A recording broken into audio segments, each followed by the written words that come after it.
In today's video, I'm going to teach you how to see opt-in forms in Kit.com.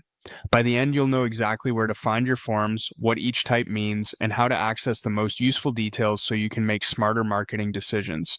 Start by logging into your Kit dashboard. Use a modern browser and the correct account so everything loads smoothly. Once you're in, look at the top menu and click Grow. From there, choose Landing Pages and Forms. This is the central hub where all your opt-in assets live, so you don't have to jump around to find them. On this page, you'll see three main types of opt-ins. Embedded forms are designed to sit directly on your website or blog, usually within a page, a post, or a sidebar. Pop-ups appear over your content and can be timed or triggered by behavior, which makes them great for capturing attention at key moments.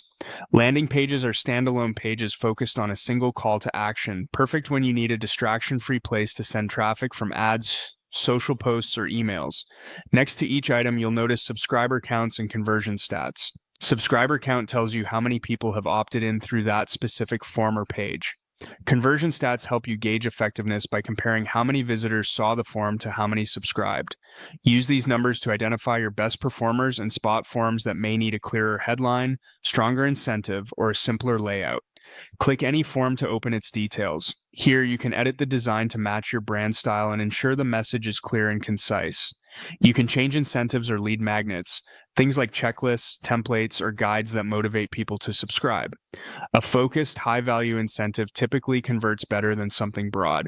You can also view subscribers to see who's signing up through that form. This is helpful for understanding which sources bring in the most engaged audience. If you need to place a form on your site, grab the embed code from this view and add it to your website builder where you want the form to appear. Finally, connect automations so new subscribers receive the right follow-up, such as a welcome sequence or delivery of the lead magnet. Make sure the correct list, tag, or sequence is selected so people get the content you promised. That's it. Log in, go to Grow, then Landing Pages and Forms, review what you have, and dive into each form to fine-tune design, incentives, subscribers, embed code, and automations.